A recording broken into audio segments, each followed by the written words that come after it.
My friend Tom discovered an extremely weird trick to turn the drum root impact, which is a drum machine, into a polyphonic 16-note generative sequencer. Yes. How did you do this? Well, I sussed out that you can actually tune what note goes out of each of the pads. And there's 2 voices for each pad, so there's technically 16 notes that you can pick from. So you've reprogrammed the MIDI note that each pad is sending so that they are a harmonious scale. Yes. And we feed that polyphonic madness into a synth. Yes. What's the scale?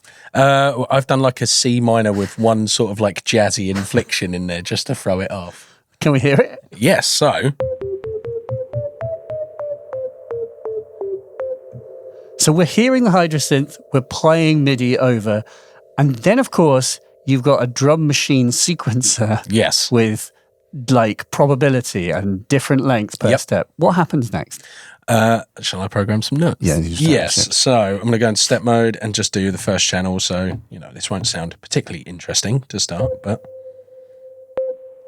We're at 38 BPM. But then I can engage...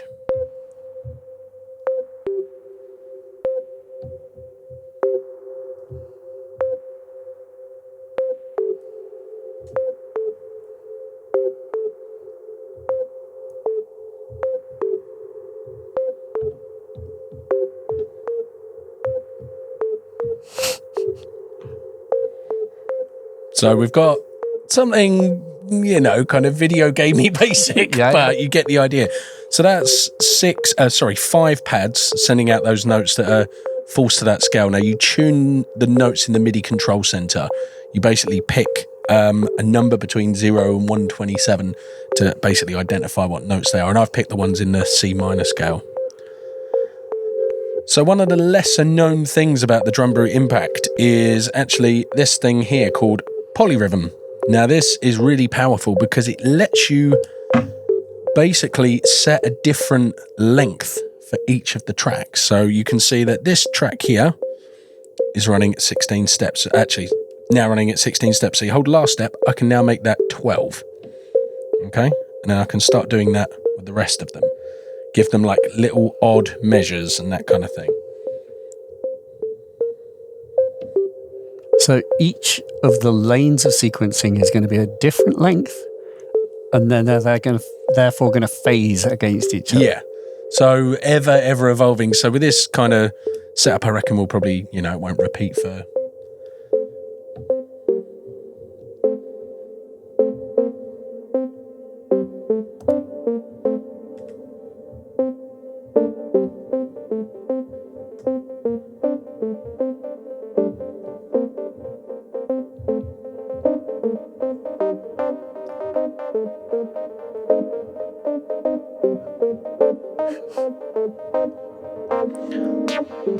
And then you can have things like swing. So I can now swing that first track, which, we've done as a kind of 4 to the floor kind of thing. So I can now swing that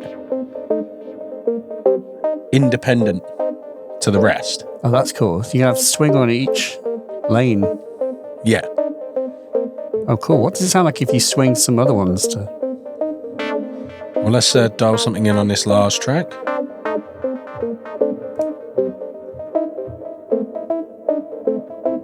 That's the jazzy note. That's the jazzy note. That's the jazzy one. Let's have slightly less jazzy note, but swing it. See, I just swung everything there. So let's just swing that one on its own. Oh, yeah. And then if you start getting different levels of swing for each of them, it can start getting a bit chaotic, but with a little bit of persistence, you can find these really interesting little things. I mean, the spirit of this is a little bit weird, right? Well, yeah, that's the idea. We ain't using a piano roll, right? No, it's happy accidents. And also, we're obviously doing it very slowly here, but you can... But the beautiful thing about using the drum root impact in particular is I can now start to... Mute ones. Mute tracks. And then if I go nice. to color and make that a color track now, that's going to start producing a different note if I start putting the colors in. That's really cool, yeah. The colors, so the colors is like a different color for each track, but in this instance, it's literally another MIDI note that you can access. So you can only ever have 8 at once, right? But you can swap what they are from a bank of 16. Yeah. That's still really cool.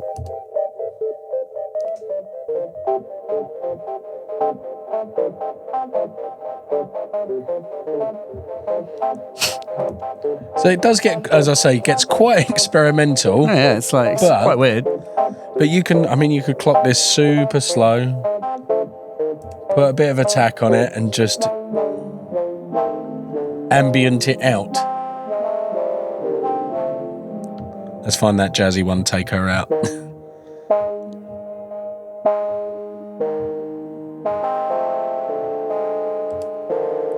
Again, careful consideration. Yeah, and a complementary melody.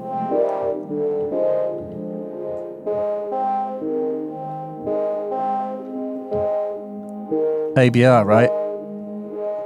Always be recording. Because you could presumably quite easily have something that doesn't really repeat very often on here. Yeah. Well, you could also be using this information, these kind of triggers, as events, these kind of generative events. So if I'm going to hark on about it again, but if you're using something like VCV Rack, you're sending out these kind going on about VCV Rack. Or other bits of software are available, of course. Not that I use them. But you could take these out and use them as events.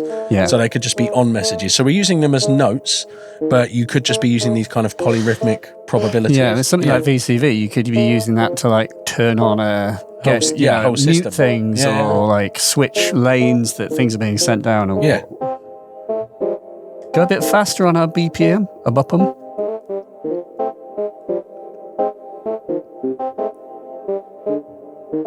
Oh, we had a little melody there. It's gone now.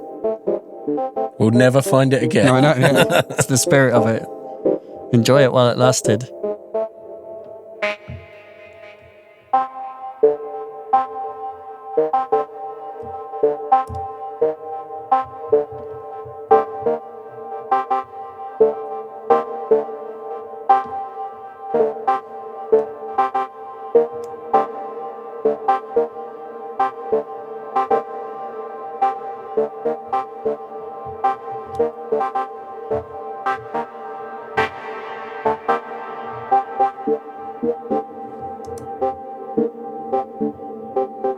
The thing about the Hydra synth is really hard to use. That's an ironic statement for you there. It's really how it's the antithesis of difficult to use. It's also it's a digital synth, but it's actually really nice to use. When did that ever happen? See, that's quite cool. Yeah. So,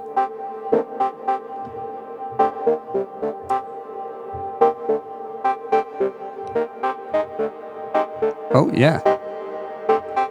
Yeah, that kind of works. So it's like odd measure sequencing, that kind of stuff that you sort of like say happy accidents. It's got to be, yeah. It's like a really weird way to approach things. It's not like programming things on a piano roll. It's odd and a little bit awkward in many respects, but you'll find something new. Like we just found that little riff there. With a bit of persistence, you can find these little nuggets of gold that just pop out. You're like, oh, I would have never sat down and programmed that even with, the most kind of complex of sequences, because this is spewing out kind of probability, it's spewing out polyrhythms, you can do that. You can change probability per step as well. Yes, so you have a 0 to 100% chance of a step occurring. You can do that on a track per track basis, or you can do it globally. That's really cool. Yeah, so you can do really busy stuff that's quantized to a scale, but just set the probability to 1. and then it'll just sporadically happen. Wicked. So yeah, it's a sort of lesser known superpower of this particular drum machine that I sort of only really scratched my head and thought about the other day. I thought, I might as well show it. So Nice. Yeah. I love it. Cool. Thanks, Tom. My pleasure. If you have any questions, please leave them below. There are more videos from Tom and myself if you'd like to see them. Subscribe, and we'll see you next time. Bye.